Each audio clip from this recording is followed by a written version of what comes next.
और चलिए अब खबरें देखते हैं विस्तार के साथ में। मुख्यमंत्री योगी आदित्यनाथ आज अयोध्या के दौरे पर रहेंगे और साथ ही रामनवमी में सीएम योगी आदित्यनाथ तैयारियों का जायजा भी लेंगे कि रामनवमी को लेकर क्या तैयारियां की गई हैं। और रामनगरी में सीएम योगी विकास कार्यों और साथ ही कानून व्यवस्था की समीक्षा बैठक भी करेंगे और रामनवमी की तैयारियों का जायजा लेंगे। सीएम योगी राम मंदिर और हनुमानगढ़ी में पूजा अर्चना करेंगे। साथ ही रामकथा पार्क में मुख्यमंत्री विकास उद्यमी अभियान के तहत लगाई गई प्रदर्शनी को भी देखेंगे। सीएम योगी आदित्यनाथ आज बॉटलिंग प्लांट का भी उद्घाटन करेंगे। वहीं आचार्य नरेंद्र देव कृषि विश्वविद्यालय के किसान भवन में आयोजित कार्यक्रम में सीएम योगी आदित्यनाथ शामिल होंगे और जनता को संबोधित करेंगे।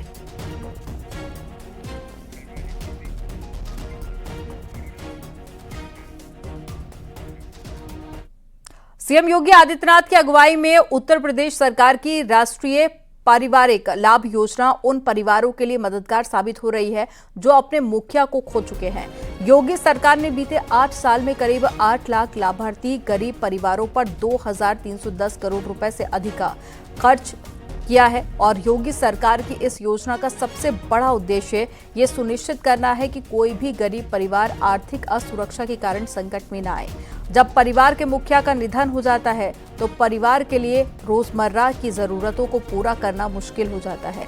ऐसे में राष्ट्रीय पारिवारिक लाभ योजना उन परिवारों को सहायता उपलब्ध कराती है और उनके जीवन को पटरी पर लाने में मदद करती है। आवेदन के 30 दिन के अंदर समाज कल्याण विभाग फैसला लेती है और 30,000 रुपए लाभार्थी के बैंक खाते में ट्रांसफर किए जाते हैं।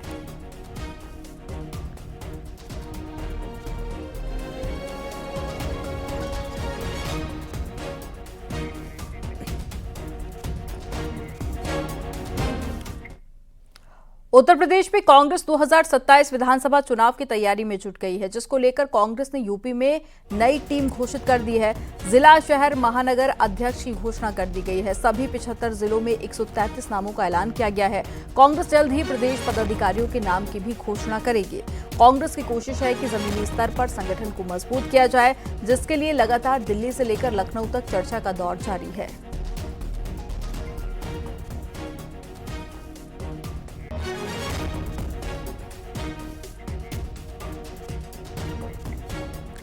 योगी सरकार ने भ्रष्टाचार के खिलाफ बड़ी कार्रवाई करते हुए इन्वेस्ट यूपी के सीईओ और साथ ही आईएएस अधिकारी अभिषेक प्रकाश को सस्पेंड कर दिया है। वहीं एक बिजनेसमैन से रिश्वत मांगने वाले एक आरोपी को भी गिरफ्तार किया गया है। दरअसल एक बिजनेसमैन ने शिकायत दर्ज कराई थी और काम के बदले कमीशन मांगने का आरोप लगाया था। बिजनेसमैन ने सोलर इंडस्ट्री लगाने के लिए इन्वेस्ट यूपी में आवेदन किया था। इस प्रक्रिया में उसके सामने बाधाएं खड़ी हो गईं और काम कराने के बदले कमीशन मांगी गई थी और शिकायत की जांच के बाद में सरकार ने सख्त रुख अपनाते हुए इन्वेस्ट यूपी के सीईओ और साथ ही आईएएस अधिकारी अभिषेक प्रकाश को सस्पेंड कर दिया है।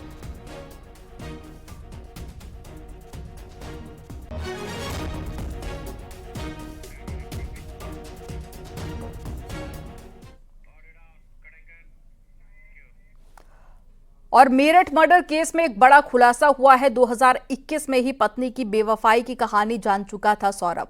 2021 में मुस्कान से तलाक फाइल भी किया था। बचपन से हीरोइन बनना चाहती थी मुस्कान और कत्ल के बाद में सिर और हथेली बैग में डालकर सड़क पर घूम रहे थे साहिल और मुस्कान। पुलिस ने चाकू, ड्रम और साथ ही दवाई वाले से पूछताछ भी की है। दर्जनों सीसीटीवी कैमरे भी खंगाले जा चुके हैं और जांच के लिए पुलिस की एक टीम हिमाचल भी रवाना हो गई है। सौरभ की कमाई और साथ ही उसके इस्तेमाल पर भी जांच की जा रही है। तो तमाम एंगल से मेरठ पुलिस फिलहाल जांच कर रही है और कई सारे अभी तक खुलासे हो चुके हैं।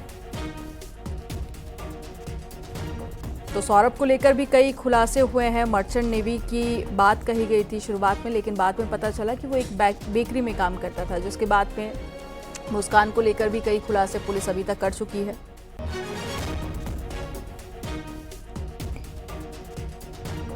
सौरभ ने 2021 में इसमें डाइवोर्स भी फाइल किया था, परंतु परिजनों द्वारा इनको समझा बुझा दिया गया था। जो मुस्कान है उसको जब पूछताछ की तो उसने बताया कि साहिल थोड़ा शराबी किस्म का था, शराब पीता था, जिसको लेके ऐतराज था इसको। उनके आपस में झड़प भी होती रहती थी। फाइनेंशियली कंडीशन इसकी अच्छी नहीं थी, क्योंकि जो मुस्कान है वाइफ, उनके पिता वही इनका पूरा खर्चा उठाते थे, किराए पे पैसे देते थे और छोटे मोटे जो भी खर्चे होते थे वो दिया करते थे। इसके अलावा ये कुछ 2 साल से, ये 2023 से ये लगातार सौरभ जो बाहर थे, ये लंदन में थे और ये कई बेकरी में काम कर रहे थे। इसके बारे में भी वेरीफाई कराया जा रहा है। ये वहाँ से भी 24 फरवरी को ही लौटे थे और 25 फरवरी को भी इन्होंने प्रयास किया था मारने का, परंतु उस दिन ये सफल नहीं हो पाए थे। मेरठ में हुए सौरभ राजपूत हत्याकांड की जांच में पुलिस एक एक कड़ी जोड़ रही है और इस हत्याकांड में इस्तेमाल किए गए ड्रम, चाकू और नशीली दवा को लेकर पुलिस ने दुकानदारों से पूछताछ की है, जिसमें चौंकाने वाले खुलासे हुए हैं। मुस्कान ने 1100 रुपए में ड्रम खरीदा था और हत्या से पहले मेडिकल स्टोर से नशे की दवाई भी खरीदी थी।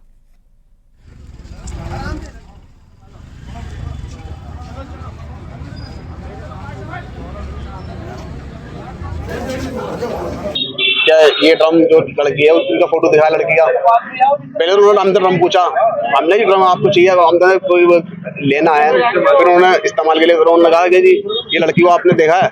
मैंने कहा ये तो लड़की का केस है भी, उसमें देखा हमने। तो हमने कहा जी बताइए क्या बात है। उन्होंने कहा जी ऐसा मर्डर हुआ है और उसने इसमें लड़की ने इसमें अपने हस्बैंड को डाला है।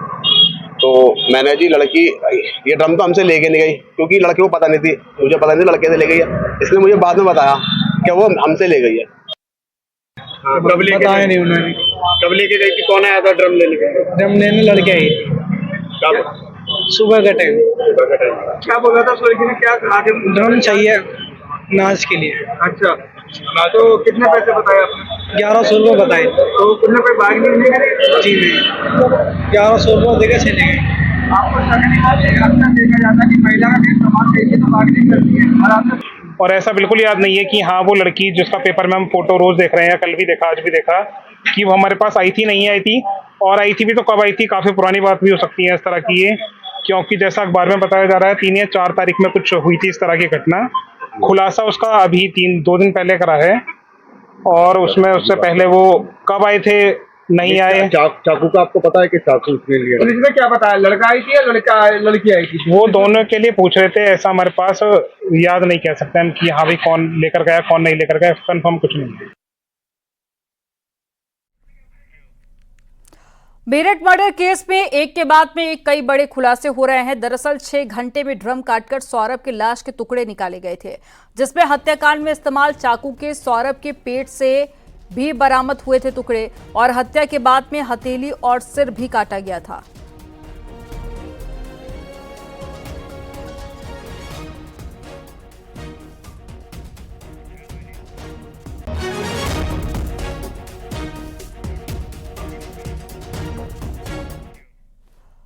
फिल्म छावा को लेकर बरेली में ऑल इंडिया जमात के राष्ट्रीय अध्यक्ष मौलाना शहाबुद्दीन रजवी बरेलवी ने गृह मंत्री अमित शाह को पत्र लिखा।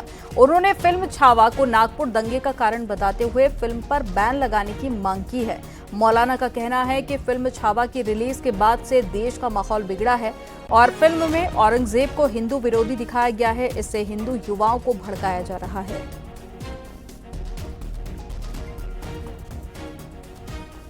रोक लगाई जाए, प्रतिबंध लगाई जाए और इसके डायरेक्टर, प्रोड्यूसर, राइटर, इन लोगों के खिलाफ कानूनी कार्रवाई की जाए। इस फिल्म ने औरंगजेब बादशाह की तस्वीर इस तरह पेश की है कि उससे हिंदू नौजवान भड़क रहे हैं और उत्तेजित हो रहे हैं, और ये तमाम चीज़ें हेट स्पीच के दायरे में आती हैं।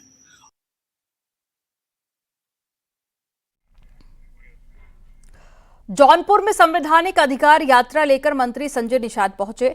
बदलापुर विधानसभा क्षेत्र के राउतपुर रामनगर में भगवान गुरुराज निषाद स्मृति द्वार का लोकार्पण किया गया। जनसभा को संबोधित करते हुए संजय निषाद ने औरंगजेब के बहाने समाजवादी पार्टी पर निशाना साधा।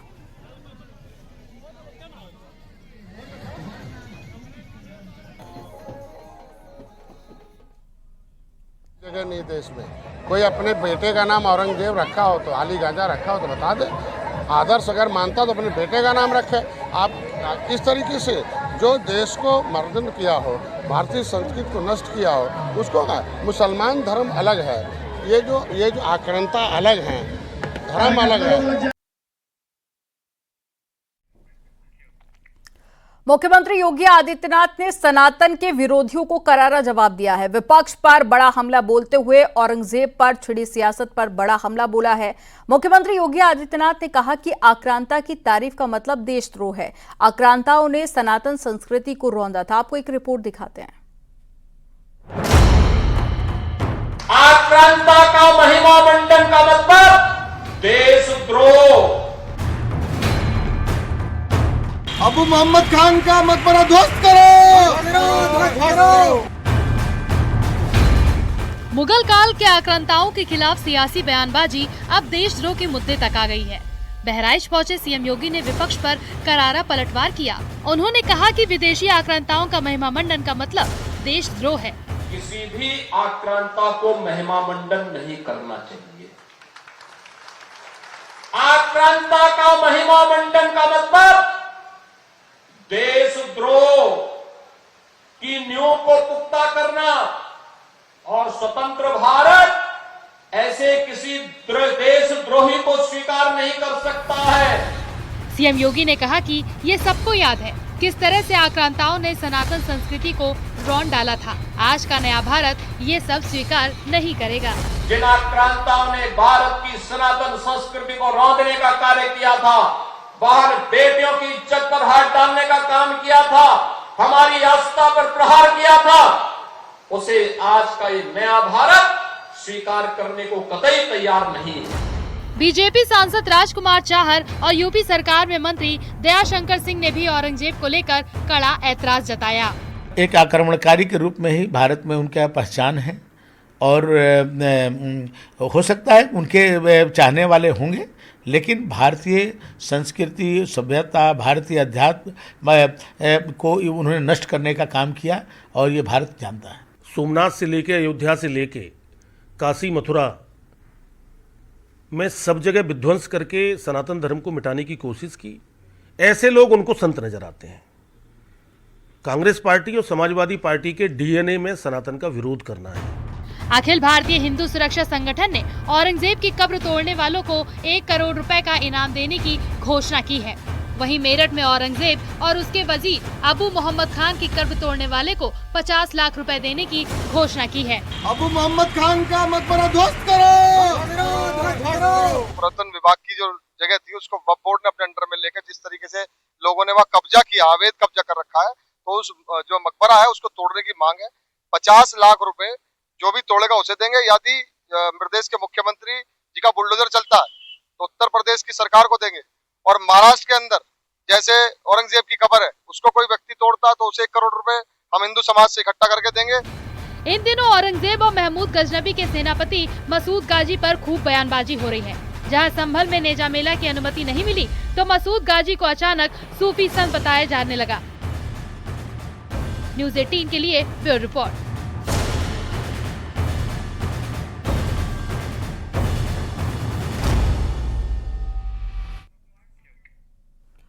कांग्रेस नेता राहुल गांधी अपने बयान पर फंस गए हैं। इंडिया स्टेट से अपनी लड़ाई वाले बयान पर संभल के कोर्ट ने राहुल गांधी को 4 अप्रैल को कोर्ट में पेश होने का नोटिस भेजा है। हिंदू शक्ति दल के राष्ट्रीय अध्यक्ष सिमरन गुप्ता ने राहुल गांधी के बयान की अधिकारियों से शिकायत की थी और राहुल गांधी पर भारतीयों की भावना भड़काने का आरोप लगा है। कार्रवाई नहीं होने पर संभल के चंदोसी डिस्ट्रिक्ट कोर्ट में बात दायर किया गया था। एडीजे कोर्ट ने राहुल गांधी को नोटिस भेजकर 4 अप्रैल को कोर्ट में तलब किया है।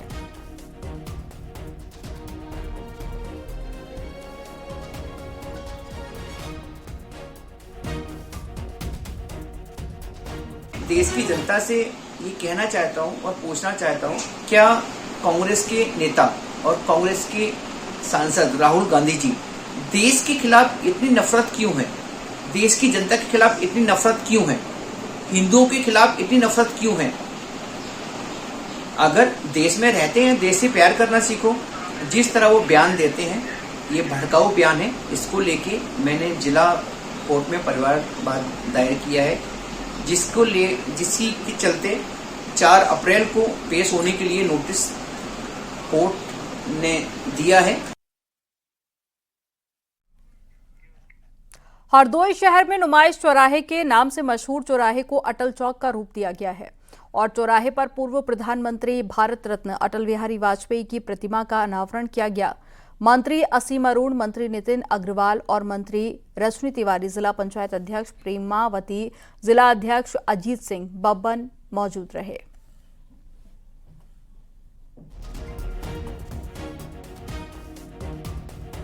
आज हम सबका बहुत बड़ा सौभाग्य, पूरा जनपद हरदोई इस बात से आह्लादित है कि स्वर्गीय अटल बिहारी वाजपेयी जी भारत रत्न के नाम से हमारे पीछे आप देख रहे हैं एक बहुत ही भव्य मूर्ति लगी है। एक सुंदर चौराहा बनाया गया, पूरे चौराहे का सौंदर्यीकरण किया गया है, लाइट लगाई गई है।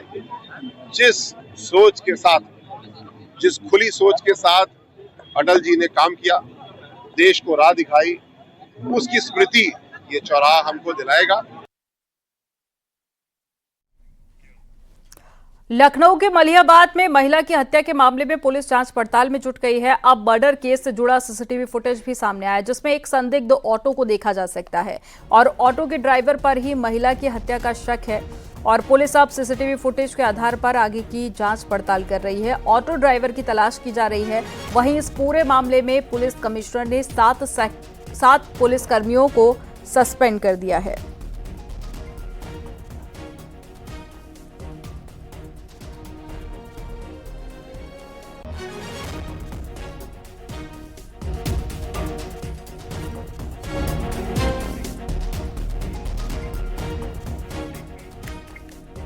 आगरा में अवैध तरीके से हथियार बेचने वाले गैंग का भांडाफोड़ किया गया है। यहां पर सप्लायर फिरोजाबाद से हथियारों को लाकर आगरा में बेचने का काम करते थे। इसके पास से 200 से ज्यादा कारतूस और साथ ही हथियार बरामद किए गए हैं। दरअसल आगरा की थाना सदर पुलिस, एसओजी और साथ ही सर्विलांस की टीम को आगरा में अवैध तरीके से हथियार बेचने वाले गैंग की सूचना मिली थी, जिसके बाद में पुलिस ने जांच पड़ताल शुरू कर दी। ये गैंग फिरोजाबाद में अवैध तरीके से हथियारों को बनाया करता था और फिर आगरा समेत आसपास के जिलों में जाकर बेचने का काम करता था।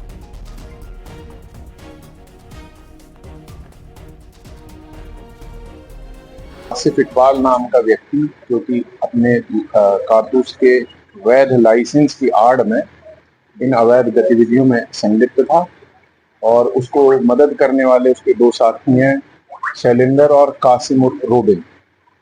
तो इन लोगों के पास से कुल 5 पिस्टल, 5 तमंचे, एक लाइसेंसी पिस्टल, एक लाइसेंसी राइफल, 212 कारतूस जो कि अलग अलग बोर के हैं और एक स्प्लेंडर बाइक बरामद हुई है। पुलिस टीम के सराहनीय काम के लिए 15,000 रुपए इनाम में दिए जा रहे हैं। आसिफ इकबाल नाम का व्यक्ति, जो कि अपने कारतूस के वैध लाइसेंस। बलिया में एक मजदूर से साइबर ठगों ने एटीएम पिन बनाने के नाम पर 3,72,000 रुपए की ठगी कर ली।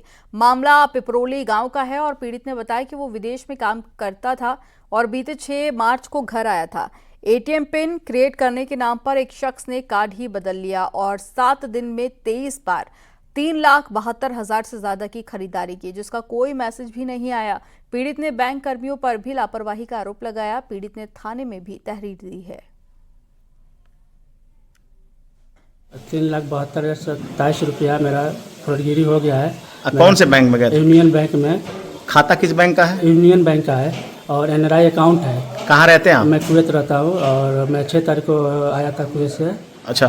मैं गया था उसमें पिन बनाने के लिए, उसमें मेरा फर्जीगिरी एटीएम चेंज हो गया। कौन चेंज किया?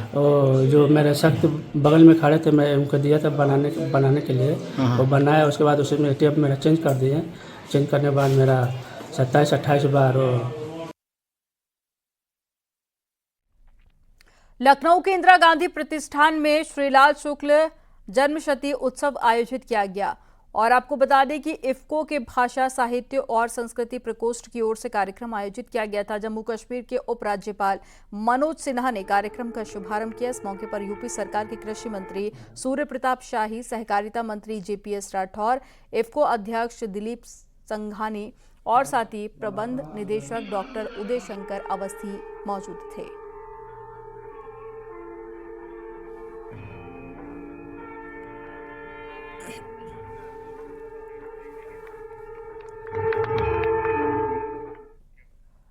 या वक्त हो गया एक छोटे से ब्रेक का। आप देखते रहिए न्यूज़ 18।